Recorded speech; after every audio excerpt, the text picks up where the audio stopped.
Números, capítulo 9. A celebração da Páscoa.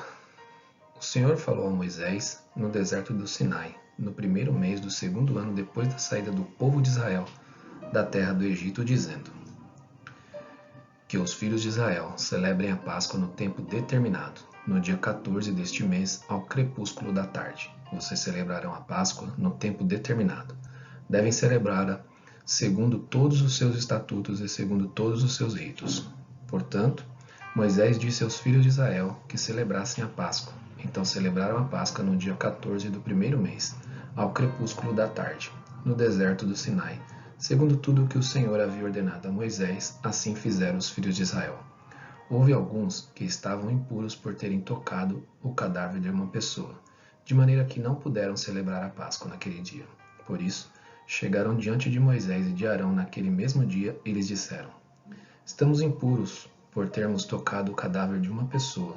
Por que havemos de ser privados de apresentar a oferta do Senhor, no tempo determinado, no meio dos filhos de Israel?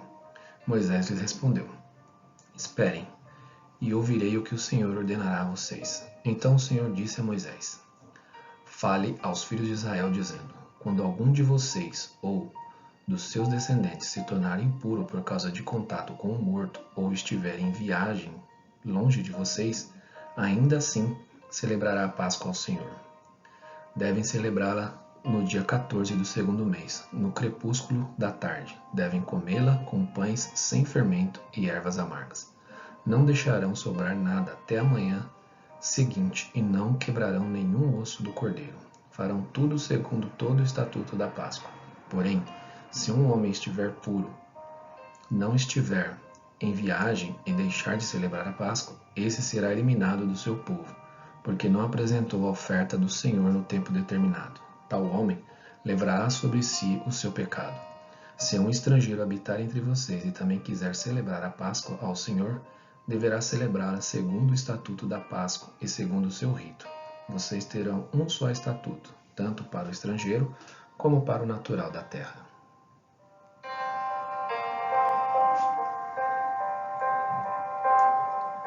A nuvem sobre o tabernáculo. No dia em que foi levantado o tabernáculo, a nuvem cobriu o tabernáculo, a saber, a tenda do testemunho, e à tarde estava sobre o tabernáculo uma aparência de fogo até a manhã seguinte. Assim acontecia sempre.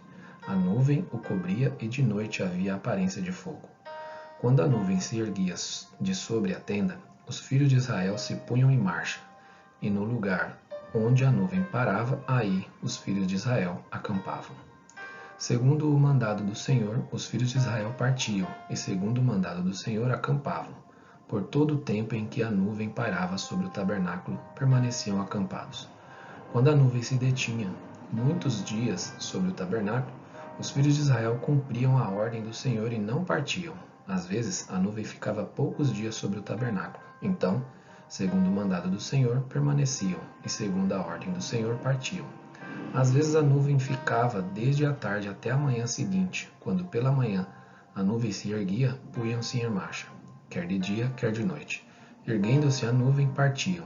Se a nuvem se detinha sobre o tabernáculo por 2 dias, um mês, ou por mais tempo, enquanto pairava sobre ele, os filhos de Israel permaneciam acampados e não se punham em marcha. Mas quando a nuvem se erguia, eles partiam. Segundo o mandado do Senhor, acampavam, e segundo o mandado do Senhor, se punham em marcha. Cumpriam o seu dever para com o Senhor, segundo a ordem do Senhor, por meio de Moisés.